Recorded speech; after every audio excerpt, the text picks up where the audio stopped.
They say the greatest form of flattery is, of course, imitation. And that is the route Red Bull have decided to take with their RB21, as they've looked to copy McLaren's unique front brake systems on their MCL39. And Red Bull want to have this produced and on the car in time for next month's Imola Grand Prix in Italy. Now, this is an unprecedented move for the likes of the Milton Keynes squad, as they are generally the team which is always having pieces of their cars copied by others.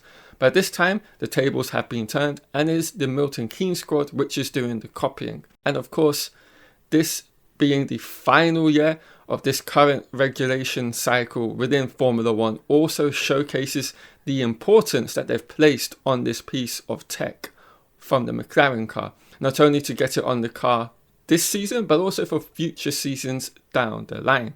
Because of course, this is a piece of technology once you get a complete understanding on, you can replicate for future seasons.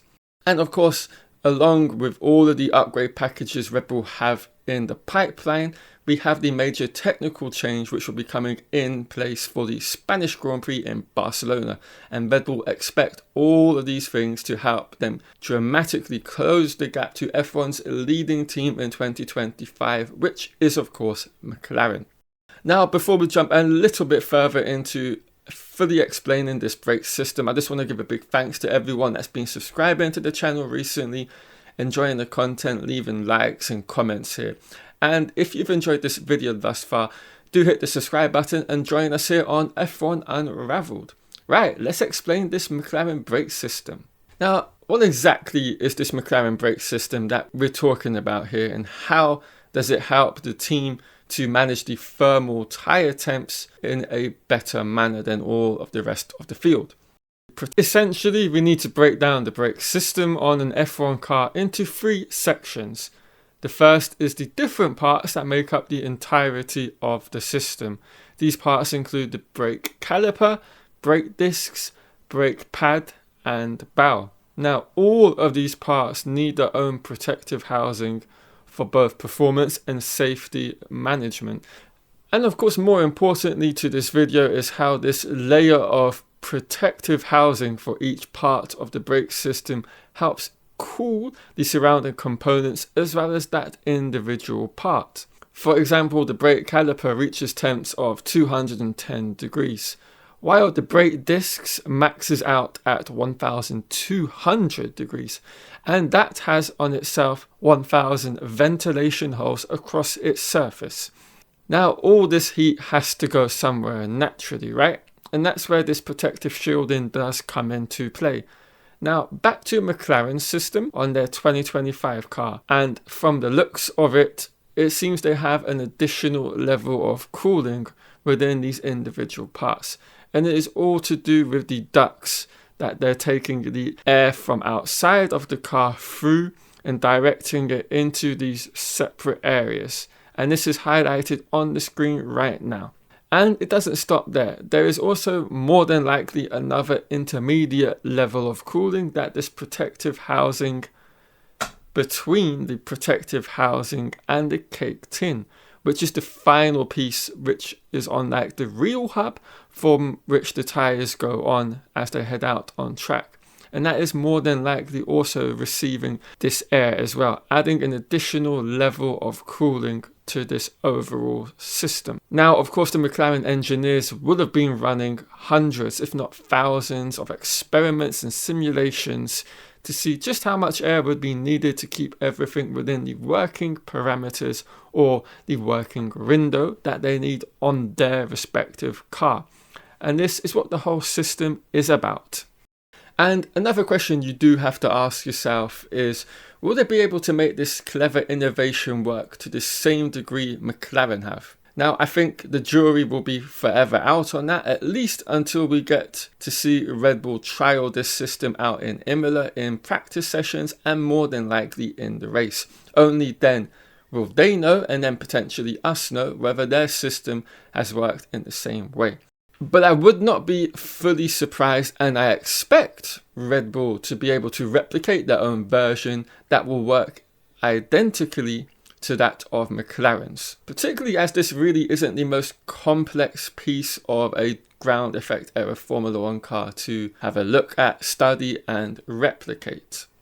Now, how is this all going to help Red Bull in race situations? Because of course this is the name of the game. It's about getting it on the car and to make use of it, take advantage of it when it comes to race situations. Well, there are two differing ways through which it will help, and these are all about the conditions that we will be facing, or the teams will be facing, when it comes to Grand Prix.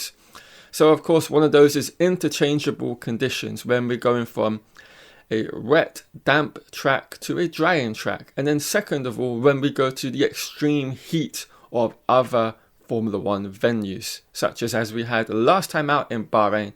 And what this should do is help the Red Bull team, like it has McLaren, keep the thermal management under acceptable levels in terms of the temperature, because that is what this whole system is about. It enabled McLaren in Australia to be able to hit continuous lap times within the 1 minute 37s or 36s off the top of my head, while all the other teams were going over a second a lap slower because their tyres had gone out of the optimum working range in terms of temperatures. And McLaren, with this unique system, allowed themselves to be within this level that they have personally in terms of acceptance. And this enables them to have an expanded range of strategy decisions and choices they can make, because they can extend their stints a lot longer into a Grand Prix. They can see if there's weather on the radar, they can then preempt that and not have to make on the fly decisions, because they've got such a dramatic advantage in terms of thermal heat management. And it's something they used to great effect in Australia, of course, because they were able to keep the tyres in the optimum working window. The tyres weren't overheating, and as such they were going seconds a lap quicker than the rest of the field, opening that gap, opening a pit stop advantage over the field. And this is how it's going to help Red Bull extend their current gap over teams, as well as bridge the gap to McLaren. It will enable them to be able to have a rider variety or strategy calls to make in Grand Prix if they can get this onto their RB21 and make it work in the same manner. And of course this is transferable to when we go to the extreme heat of like races like Bahrain, Malaysia in the past, all the other hotter climates that Formula 1 goes to throughout the season, and it will pay dividends for them in those events over that of their competitors. Now, there is, of course, one area that this is going to have a negative impact on, and that is, of course, qualifying, because as we've seen with McLaren, particularly in Q1 and Q2, they have to do multiple push laps to get the tyre temps up into the correct working window. And that is something Red Bull have to make sure that they do not fall foul to, because I think they are going to have to change their strategy in Q1 and Q2 to match that of McLaren's and do multiple laps to get the temperatures into the tyres correctly. It's a small price to pay for a long-term gain when it comes to actual Grand Prix. So in closing, if Red Bull can get this system working on the RB21, it should be a game changer for the team in managing their thermal tyre temps in race situations, enabling them to run / preserve, as well as extend their tyre usage more than they currently are able to, thus opening up multiple new avenues for strategy calls in races. Well, that would be the case if cars were able to overtake each other in this season, which we've seen they are having a huge difficulty with currently. But anyway guys, that is where I'm going to wrap this video all up. I hope you've all enjoyed it. If you have to, of course, leave a like on this video and share this across social media. And if you're new and have enjoyed the content here on F1 Unraveled, do consider hitting that subscribe button and joining us all here. Alright everyone, I'll see you all over the Saudi Arabia Grand Prix weekend with some more Formula 1 content from it. Catch you all later.